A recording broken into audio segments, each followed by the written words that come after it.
don't break. There you go. That's what we do. Power to the people. Always power to the brother. All right, man. Right on. Thank you very much. Yeah. Now we are, we're, as I say, we're building this community network site, and we're out of this bookstore because this is such a wonderful place. And I think Lawrence was saying about how it felt like home. You know, there is a certain, comforting. This is the idea I have. Where I live at, it's a very small black community, but there's no black bookstore. No. You know, and you got all these kids, and you know, since I've been home, I get a ton of questions from my son's friends and stuff.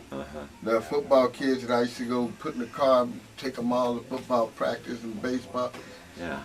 Mr. Taylor, that was you, you know. I've been getting a lot of that, you know. So, let me tell you something about that, you know. Let me explain. Yeah. It's not about fighting your own people. It's about protecting them and defending them. It is cool. You know, it's about yes ma'am and no ma'am and yes sir and no sir. It's about respect, my friend. Yeah. You know, and learn that, you know, you get to go a long way. You know, this is an interesting thing because, you know, this whole thing of street credibility, right? And people, even like the pimping, right? The pimping in our community, it goes so far back, but it's like a different kind of structured pimping that the kids today don't understand. You know, it's all about, you know, whipping a woman or whatever, taking her money, and they don't get it that it was like the pimps were the guys who offered protection for women, and women chose that man because he could protect her. And it's a whole different story. And the whole thing on street cred, you know, here in San Francisco, I'm always reminded that we got here in 1940 to work. And we brought all those Southern values and all that Southern work ethic and decades of like our culture and spirit to San Francisco, and it was embraced for basically 15 years while we worked in this community. But once they didn't need us anymore by 1955, they had decided, you know what, we don't need these black folks anymore, and they abandoned us. You know, all the supporters, they have simply abandoned us. But you know what? I don't understand that. Why do black folks get so shocked and amazed about that? Why are you shocked and amazed about what happened in New Orleans? You know, No, you see what they did here. You're right. They go down there. That happens. I mean, it's a natural disaster. That's right. You know, this wasn't man-made. It just happened. Yeah. And they just left everybody. Yeah. You know, hung out too. And people died. You see, well, I reflect on that, and I look at that. Black folks, they forgive and forget. Yeah. But I love the Jewish community because they would never forget. And they let you know. And they let everybody, let the world know. But see, this would not happen again. We played a race card, as they say. See, Well, and that intimidates us when they say that. You know, oh, you're playing a race card. But that's the right thing for them to say. Who's going to sit back and let that happen to the people again? Right. Right. And we sit back and we're going to let Katrina happen again and don't do nothing.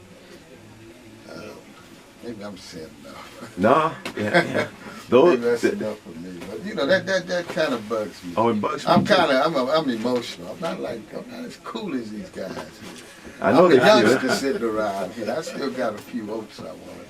Well, which reminds me about the Panthers. You know, the whole story of the Panthers. You know, got twisted because people think of the Panthers as being, you know, guys that just want to go out and pick up the gun and kill Whitey. You know, when the whole idea was, the approach was to protect our community from being beaten by the police. Well, that's to me. When I joined the Black Panther Party, when I first saw him, I said, "This is the closest thing what Malcolm X was talking about than anything I seen." Yeah. And I want to be with these guys. Yeah. They talking about protecting the community, doing something in the community, building something in the community. Yeah. And I was, 19 years old? Didn't have sense enough to be afraid of anything. And I started reading books. I got self-educated, basically, on black history. And I learned more things in the party. Well, you had to be, because like nobody else was teaching black history. Yeah, so you know, you had to learn stuff, and that was important to me. I mean, that gave me my principles, and gave me something to stand on. Yeah. You know, quite a few people, you know. I look at the results of it today, and I say, man, we the children of Malcolm and the nephews and nieces of Malcolm. Yeah. You know, so that's a great thing to me. I tell anybody, I ain't never been ashamed to be called Black Panther. Yeah, and should be. No, but you know, the media portrayed us as gangsters. And that's why we wanted. That's why we're trying to create this community so that like we can correct those kinds of. It's like Cisco said, they have to the meeting. Yeah. Just this case. They basically tried this case in the meeting. And you have no voice to like to speak back. You know, because once it's out there, it's out there. Right. And until there is another voice that says, "Look, you know what? There's another side to this story, and you ought to hear it." And we don't get that. And We that's didn't have what. those opportunities then that we have now. You know, Mhm. got more access to getting information out there. You know. Mhm. I'm computer scared. Can't be. Well, no, I can't be. You I can't can't be. hide from it. Yeah. I got to indulge, so I got a Yeah. little girl at home that's gonna help me out. Yeah, I mean, our people definitely have to get. Get with it. Yeah, computer savvy. Oh, son, get on, get over, get off. I see that, you know, I'm sure like, Time hungry. yeah, and Lawrence has got a flight to catch. I catch it with him Tuesday. Tuesday? Oh, okay, You didn't okay. eat. No, I haven't eaten. I got to eat. I appreciate you I'm a guys stepping diabetic. I around. got to do just like Lauren. Yeah. Appreciate you Hey, reaching bro. out. Yeah, that Yeah. was great. That's all right. Yeah, absolutely. I'm sorry I wasn't here earlier. Oh, that's okay. You only missed a couple of minutes. Oh, is that right? Yeah, Yeah. yeah. I feel You great. you came in right on time.